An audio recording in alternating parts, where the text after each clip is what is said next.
久しぶりだな、麦わら。 Hey everyone, we are back again today with another Perona gameplay footage video. We are taking on Andrew's Enel in the Yomie Yogurt Cup Finals, our second locals.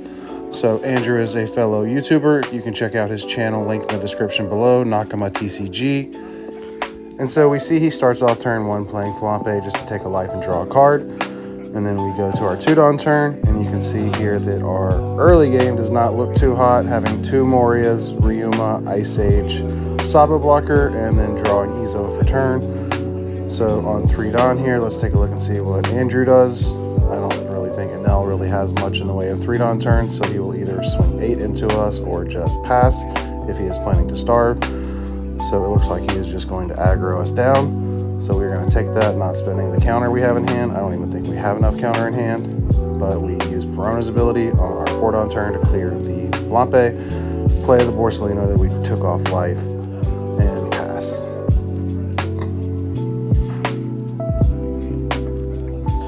And now on Andrew's 5-Don turn. Not sure if he'll just play Gadatsu for tempo or Rocket Luffy for tempo.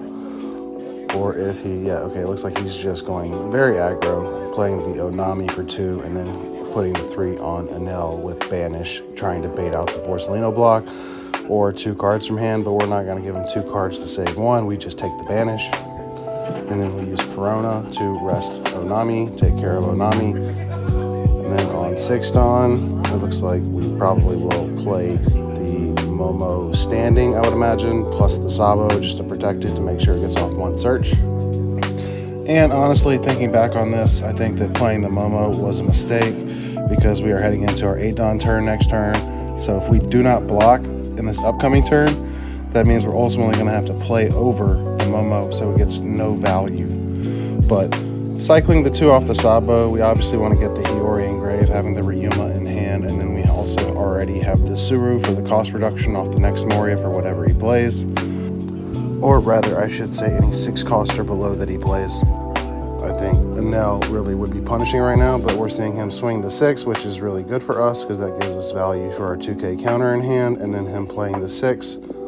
He's playing the Vanilla Momo, which is great for us because now our Moria is going to play the Suru and Hiyori, so we're going to reduce the Momo, rest it off the leader ability, and then trash Hiyori to play Ryuma, drawing a card and getting rid of his board.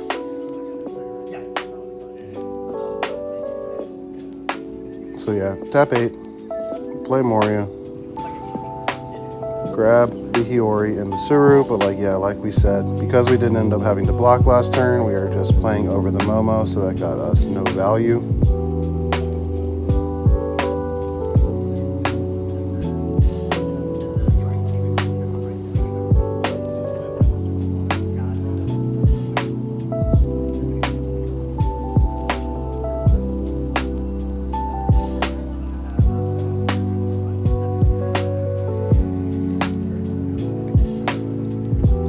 Then we do poke 5, just see if he will take the life so our Sabo doesn't get punished by Yamato if he decides to play it. But I will say I am fully expecting the next turn to be a Katakuri from his side to be able to put the Moria to our bottom life, which is why I do think it may have been a mistake to pitch the 3rd Moria in this matchup given the number of big bodies Enel plays, but I also don't know what else we would have pitched at the time. And so now we are looking at Enel's 9-Don turn, hoping that he plays Yamato here, but realistically, like we said, we are expecting the Katakuri. So if we do see the 6k swing with lead, we do know that the Katakuri is coming down.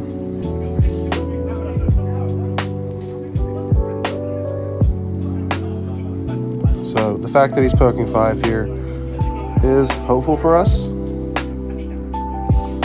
So we are going to take the free block because he shouldn't have any additional attackers this turn unless he plays Enel. Which, if he had played Enel, I'm not sure why he wouldn't have gone 7-7.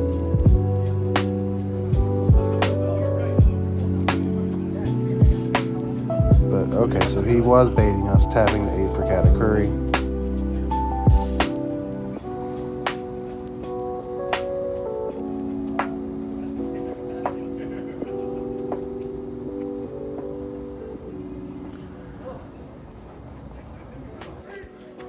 And so we end up drawing into a Moria for turn, so we don't end up being punished by having to pitch that Moria off of the Sabo earlier. So what we do here first is use You Can Be My Samurai. We're digging for a Ryuma at this point because we have cost reduction and a Moria, but we do not have the pop in grave or in hand. So we play the Otama to continue to dig, but we ultimately whiff there and send 5 cards that we really like in this matchup to the bottom of our deck, which is a bit unfortunate. So now we're left with 8 Dawn remaining. Our Moria here is pretty lackluster at this point, so I'm not sure if we play it, but also our Sabo is very much lackluster as well because we don't have the Dawn remaining for cost reduction now that we've used 2 for Otama and You Can Be My Samurai. Maybe at this point, this turn should have just been You Can Be My Samurai, Ice Age, and Sabo, as opposed to having to dig more with Otama. But you live and you learn.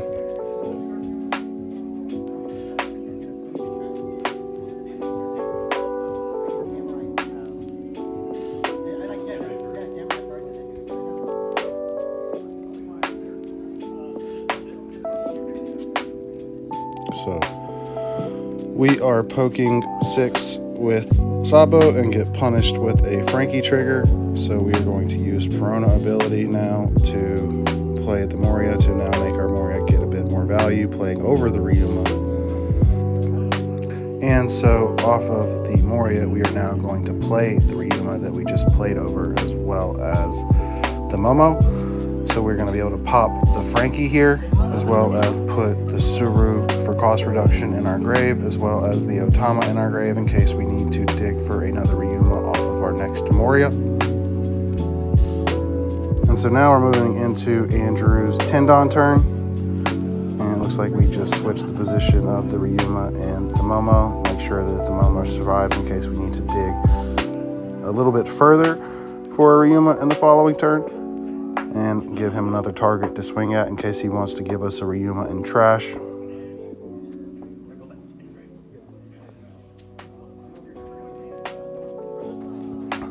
But yeah, on 10 Dawn for him, I think I would expect either another Katakuri just to bottom another Moria, a Yamato here just to heal and pop the Momo so that we can't dig, or a Rush Ace. And him separating the 1 Dawn there makes me think that it's going to be a Yamato that comes down to pop the Momo.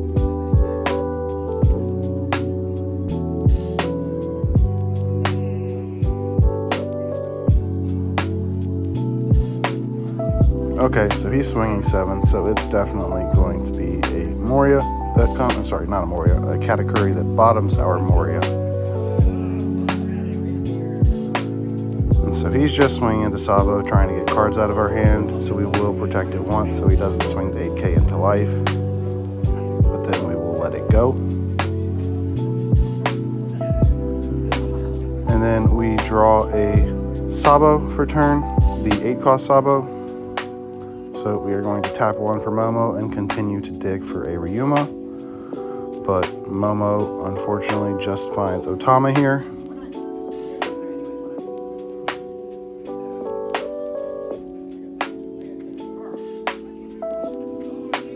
And so I think we really need to clear one of these Katakuris this turn, which would mean the Ice Age Sabo. But now that we've used 1 for Momo and 1 for You Can Be My Samurai, we don't have the Dawn remaining for that.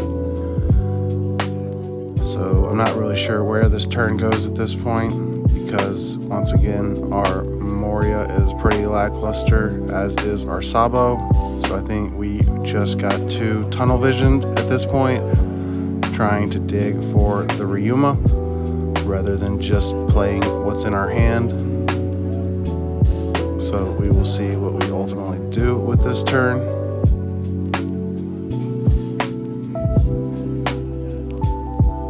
It looks like, yeah, now that we've already used up our Dawn, we're just continuing to dig, which we do find the Ryuma at this point. So we technically still can get rid of one of the Katakuris, because now we play Ice Age for 1 and then Ryuma for 4. And that gets rid of one of the Katakuris.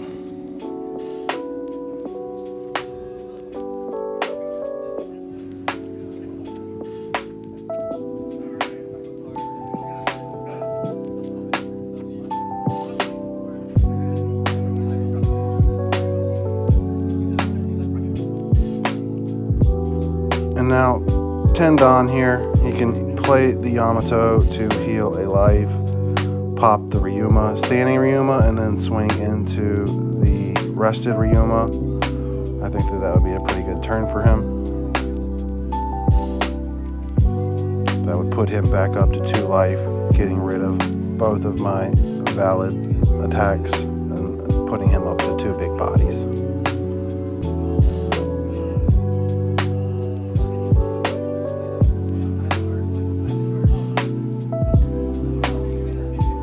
So looking at his hand, we can see the rush ace, but I think really this turn a Yamato would probably provide more value because you would be able to get rid of both the standing and the rested Ryuma.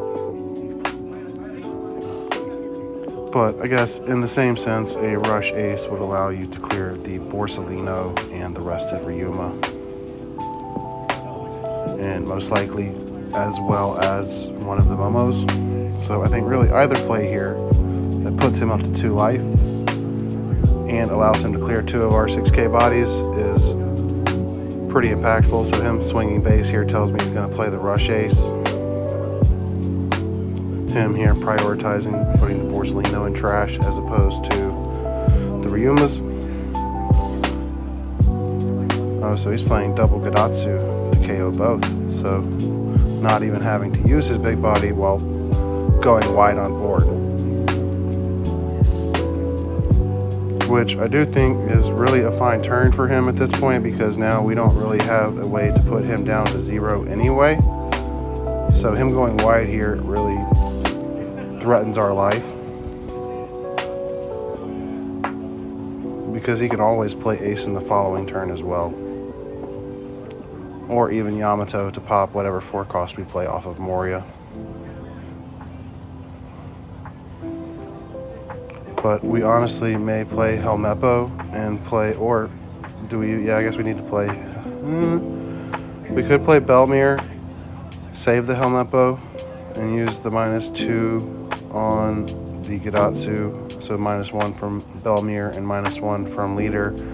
Then play the 8-drop Sabo to get rid of both of the Gadatsus here. Or we could just play Helmeppo as well, but I think Belmir, giving him a target to swing into, is probably the better option. So we put Gadatsu to 3, and then yeah, we're going to tap 1 for Momo here. I think that's also another reason why playing Belmir is probably better over Helmeppo, because we have the extra Dawn to be able to search for another card with Momo here, grabbing a 2K.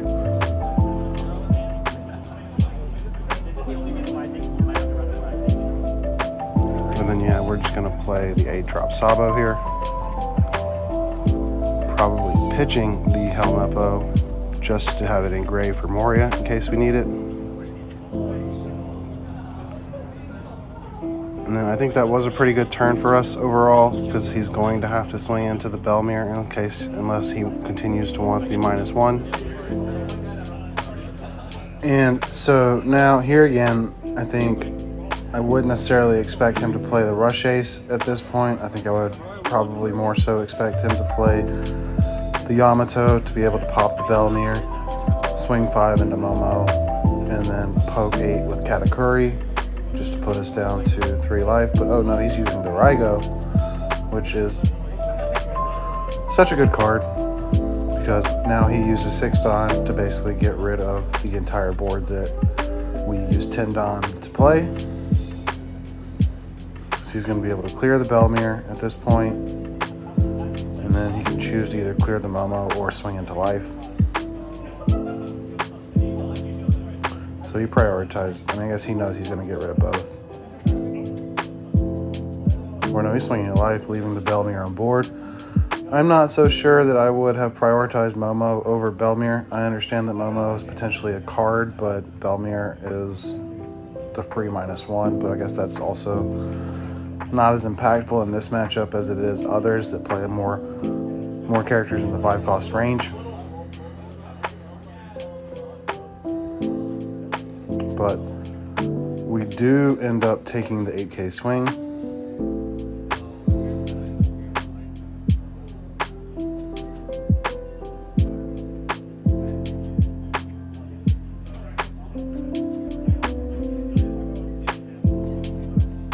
Using Perona to give -1, and then Helmeppo to give -3, and then playing the Ryuma to pop his Katakuri. So that is one of the drawbacks of Raigo, in that you also are not developing a board at that point. So if I'm able to KO your Katakuri, then it's a really big tempo swing at that point, because Moria allows me to establish multiple bodies, and then we play out the Otama with our last Dawn to be able to find a Ryuma for the following turn if we need it.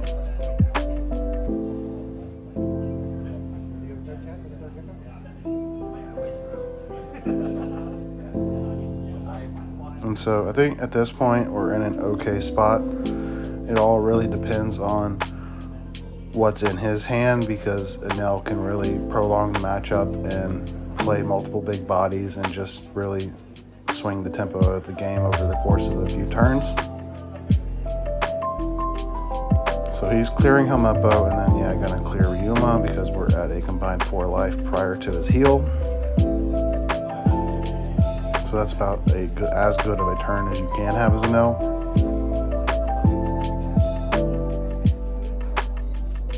And now we're sitting here with a bunch of 2Ks in hand and a Ryuma, but I don't think we have cost reduction to get rid of the Yamato.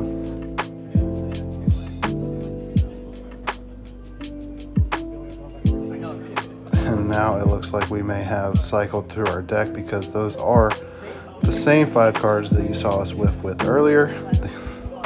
That's actually pretty funny.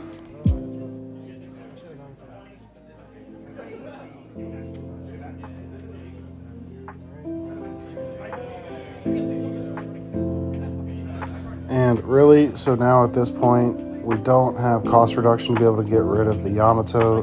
We don't really have anything that we can play down as a body outside of the Ryuma or the Sabo, which I think we probably want to keep the Ryuma in hand just because it's more cost efficient for reduction purposes, or sorry, for removal purposes. So yeah, this feels bad, but we're playing the Sabo out as a vanilla body just to contest board and be able to swing at life if he's not able to heal.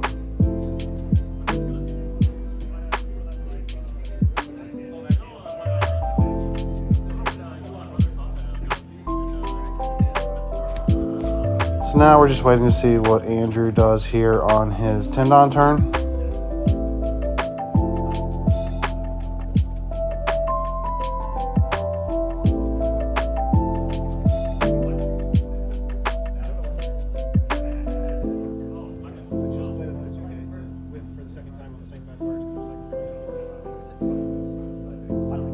So he is just going to poke 5 at us. We are going to take it.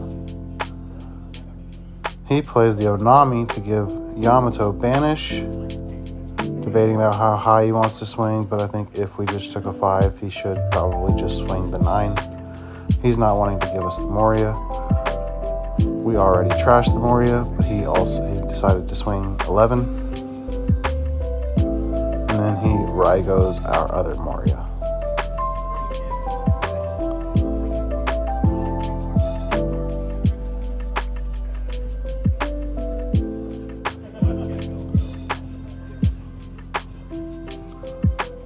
And now we tap the Onami to swing into it just to clear it. Then we're going to play the Ice Age to give -5 to make it a 4 cost. And then we do have the Ryuma to pop the Yamato.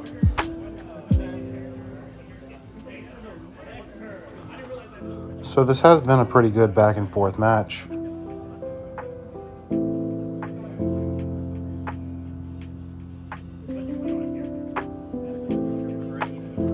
And now we are swinging 6 with Belmir, just trying to get a 2K out of his hand. We do not expect him to take this really because we still have the Sabo swing. Just trying to get cards out at this point.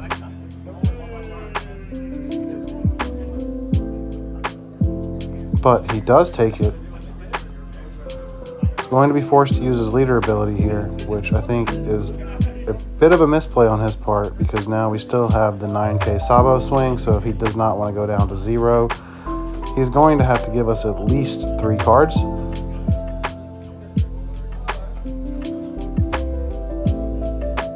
So he's showing us he has the 0 cost event. So whatever he pitches off, that's going to put him up to 8. That puts him to 9. So we let him take that back just so that he understands he needs to counter up to 10.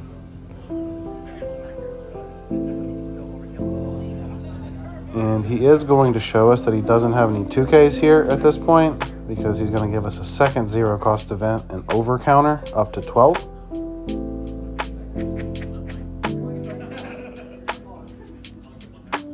Or sorry, 11 rather, not 12.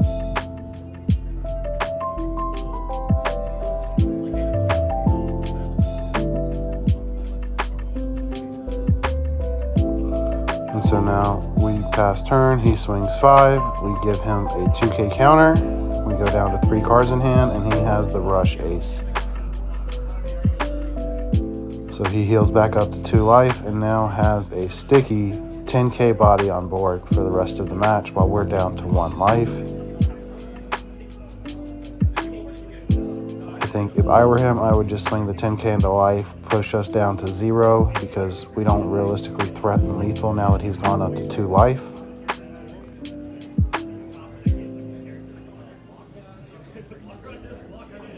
So we are having to make a decision here because we know our last 3 cards in hand are 2K counters. So we either go down to 0 life or we go down to 0 cards in hand and are relying on our top decks. I don't think either is a very good option. So we are very much in a losing position now. Yeah, Rush Ace is a card. A very good card in that deck.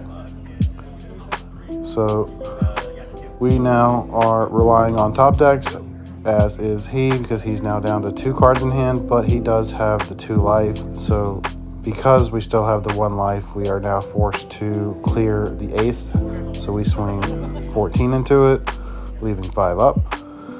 And then we are going to poke 5 with Perona, see what he does. We really can't afford to leave him at 2 life just because we don't have bodies on board. And so we top deck Porcelino, which is a pretty good top deck, because now we don't lose to Rush Ace.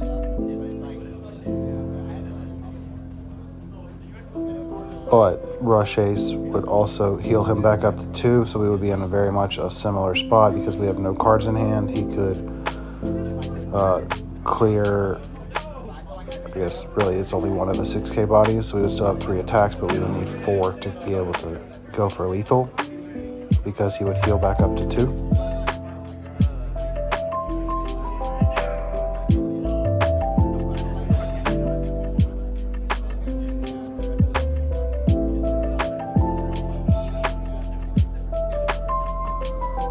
So if he does swing 5 here, he's telling us he has the Rush Ace. And I'm not sure if we would give him the free block at this point just because we want to protect the Sabo from the ace. So we would probably take it and then he would swing at life, forcing out the Porcelino block. But he would then be at, again, 2 life, and our only actual viable attackers are leader, Sabo, and Ryuma.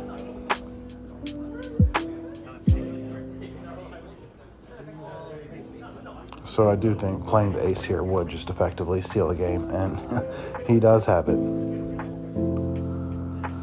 And so he swings into the Sabo because we have no cards in hand, and we block it. Technically, if I were him, I probably would have just swung into life in case we are able to clear something, but he doesn't want to give us the Moria in hand, which is understandable. But now we're just going to don up and be able to swing into the Rush Ace.